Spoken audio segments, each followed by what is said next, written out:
The lesson. Oh, yeah.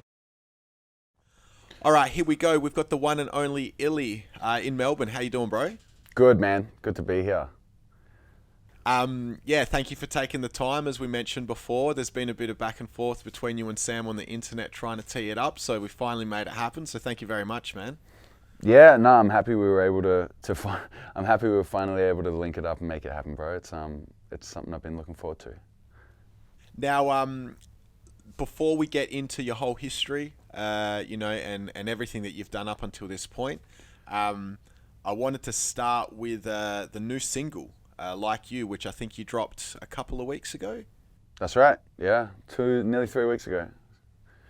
Now, I'm going to speculate that a new single means that there's a new EP, album, tour in the works, or am I just... You're a smart man. Yeah, no, it's the first look at most likely a new album.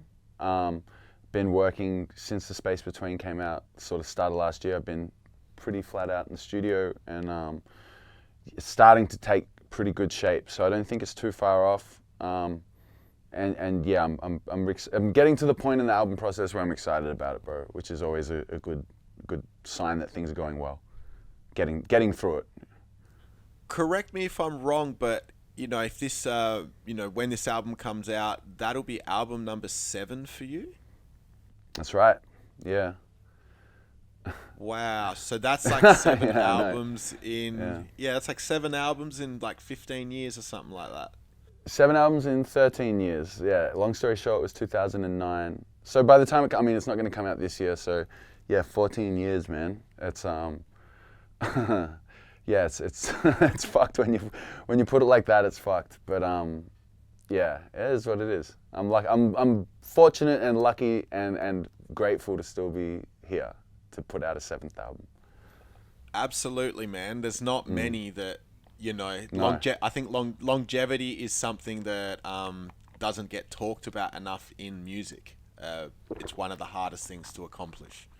I mean, I agree with that. I think that's been kind of, I'll let you ask the questions and I'm kind of answering a question you didn't ask, but I think that's like the most difficult thing is to, in anything, whether it's sport, really in life, but they say in sports, the hardest thing is not winning a title or a championship or whatever, it's doing it again. And longevity is definitely like an underrated characteristic of musicians, I think. Particularly 100%, rap. Man. Yeah. Particularly in rap, because rap has that funny thing with age. It's like as soon as you turn 30, it's like everyone says you're too old or some shit. Yeah. That's it. And like people, it's so hype driven. You can't be the hot young, or you can't be the hot new act. You can be whatever age, but your first moment introduction to the public and people, you can only have that once, and then it's like, what do you do after that? Because people are come and gone, so yeah, it's maintaining. That's the real challenge, I think. And so yeah, no, my hat goes off to you for being able to maintain it for so long, and it doesn't look like you're going anywhere anytime soon. So I reckon you might end up spanning 15 to 20 years, but only time will tell. We'll see, bro. But yeah, so I want to try to cover your story as best as we can, front to back, from the very beginning. And now, to my understanding, you're born and bred in Melbourne. In particular, you're from Frankston. Yeah, Frankston train line. So grew up between like the entirety of the train line, sort of Caulfield to, Carrum, Seaford, Franga, Cananook, like everywhere between is kind of where I spent my life. My school years. Went to school in Mentone and then Sandy Sec. There's a lot of time in the whole of the train line is kind of where I came up. A lot of the musicians were kind of not from that part of town, so me and my buddies kind of forged our own pathway, and it was a good place to start making music. There was a lot of people that were into Aussie hip hop and not a whole lot of people doing it. So, you know, you had people get around you you had a supportive sort of community around there when you were having a go, you know, because they wanted someone that they could get behind. Now, when I think of Frankston, because I used to live in Melbourne, but that was a while ago. When I hear the term Frankston, one thing that comes to mind is Deadly, Frankston Flow. Yeah. And the other thing that comes to mind is the neighbourhood in itself. To my understanding, Frankston's got a bit of a reputation for being a rough area. Is that accurate? I mean, it's a bit different now. Back, you know, when I was a kid, it had a much tougher rep, I think. I mean, gentrification has really happened because Frankston's, it's a beautiful part of the city because it's on the bay. It's right at the end of a train line, and then, you know, 10 minutes from there, you've got like Mount Elias and Mount Martha. You got the peninsula, which is like always been super moneyed up. So it was this weird thing of like being, you know, a bayside city that had a bad reputation, and it was a tough place. And Kananook especially had a really bad rep. But as, you know, more people have wanted to live by the sea and by the bay, sorry, and you've like, you know, things have got more expensive. It's become more of a hotspot, and now it's a much nicer place. It still has the rough pockets, but it's definitely it's definitely nicer than it was when I was growing up, for sure. So when you were growing up in Frankston, because I remember they had the Frankton skate park, and you know, they used to tell me like, don't go there by yourself after dark, be careful when you're riding the Frankston line, etc. I never really had any issues myself, but when you were growing up in that area, when you were younger, did you encounter any issues growing up there? Yeah, I mean, nothing too like hairy. You know, when you're young, like, you know, in high school, you know, 14 to 17, 18, and you're hanging out with, you know, not super hardcore dudes, but you're not hanging out with the straight A students, put it that way. You're gonna come across shit, but I don't think it's like anything. You know, I think a lot of people have similar stories wherever they sort of grow up, you know. So you kind of just know where to avoid. You don't put yourself in anything too stupid a situation.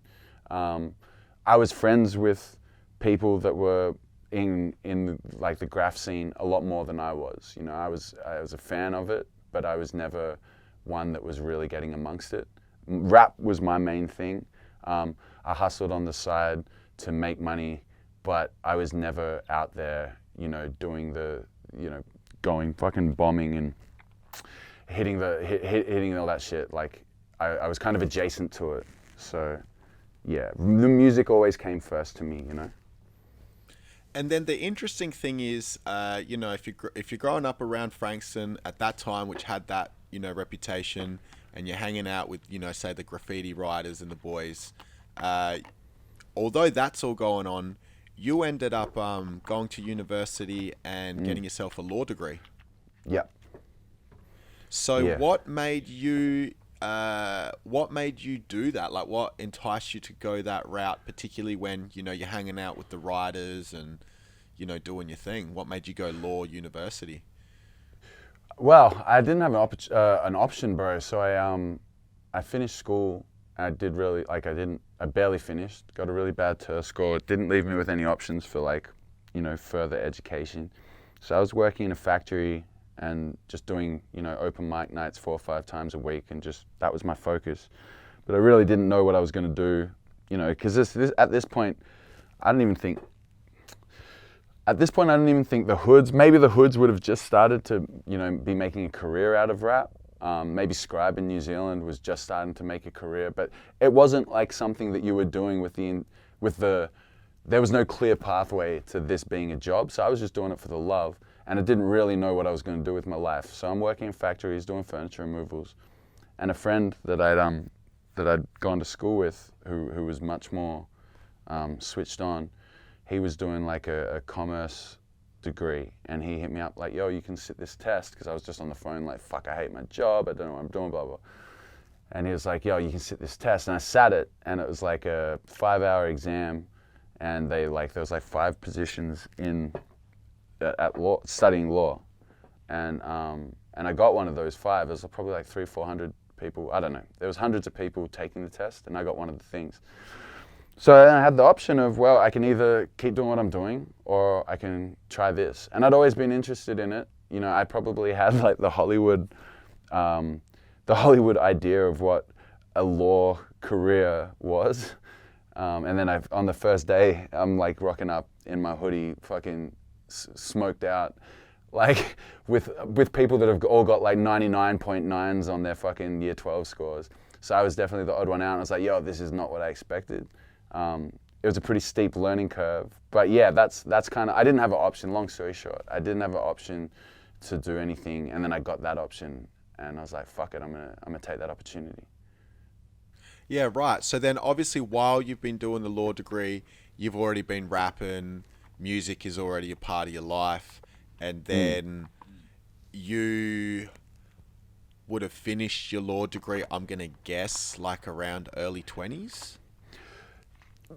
Yeah, I finished at 25 or 6, I think, because I like, yeah, it would have been 24, around then, because I did it part-time. I failed a bunch, so I had to repeat basically my entire first year, because I'd never studied, you know, I'd spent all of high school just stoned and like not caring, and I had to teach myself how to study. And if you're going to teach yourself how to study, law degree is probably the most intense way to do it. So it was a pretty steep learning curve, but yeah, I failed a bunch, and then I did it part-time so that I could pursue music, because as I got later into my degree, I was touring, I put out albums, and thankfully by the time I graduated, you know, I was already working on my third album, and I was able to make a living, barely, but just able to get by off music. So it kind of took the pressure off having to find a job in law, which would have been fucked. The lesson. 27. Oh yeah.